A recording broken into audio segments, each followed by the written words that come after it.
রফতানি উন্নয়ন তহবিলের পরিমাণ বাড়ানোর তাগিদ দিয়েছে ব্যবসায়ীদের সংগঠন এফবিসিসিআই। চলমান জ্বালানি সংকটে ডলারের দাম যেন না বাড়ে সেদিকে লক্ষ্য রাখতে গভর্নরকে পরামর্শ দিয়েছেন তারা। অনুপিয়ালের রিপোর্ট।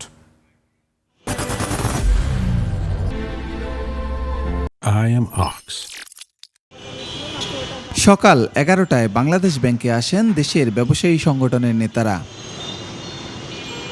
প্রায় 2 ঘন্টা গভর্নরের সাথে বৈঠক শেষে সাংবাদিকদের সাথে কথা বলেন তারা।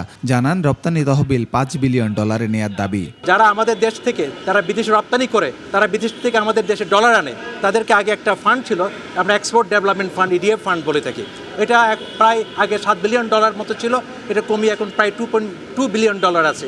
আমরা এটা কীভাবে ধীরে ধীরে আরও বাড়ানো যায় এবং আমাদের ব্যবসায়ীদের প্রণোদনা দেওয়া যায় সেই ব্যাপারে আমরা তাকে অনুরোধ জানিয়েছি। বৈশ্বিক জ্বালানি সংকটে বেশি দামে তেল কেনা হলে যেন ডলারের সংকট না হয় সেদিকে লক্ষ্য রাখার পরামর্শ দেন তারা। তেলের সরবরাহ যেটা মধ্যপ্রাচ্য থেকে আমাদের আসে, সেটার কারণে আমাদের অতিরিক্ত টাকা লাগবে, সেক্ষেত্রে আমাদের যাতে বৈদেশিক মুদ্রায় কোনো টান না পড়ে সেই ব্যাপারে তাদেরকে আপনার কার্যকর ব্যবস্থা গ্রহণের জন্য জানিয়ে। আর পোশাক খাতের নিট কারিগরির পণ্য উৎপাদন ও রপ্তানিকারক উদ্যোক্তাদের সংগঠন বিকেএমই জানায় সরকার ব্যবসায়ীদের সমস্যার সমাধানে ও দেশের কল্যাণে কাজ করতে বদ্ধপরিকর, এমনটাই জানিয়েছেন তাদের গভর্নর। বর্তমানে উনি অনেকটা স্ট্রংলি বিষয়গুলি মেনটেন করার চেষ্টা করছেন এবং উনি পলিটিক্যালি কোনো রকমের ইনফ্লুয়েন্স এখানে অ্যাকসেপ্ট করছেন না।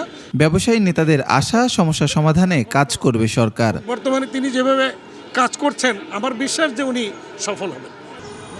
অনুপিয়াল, 21 টেলিভিশন, ঢাকা।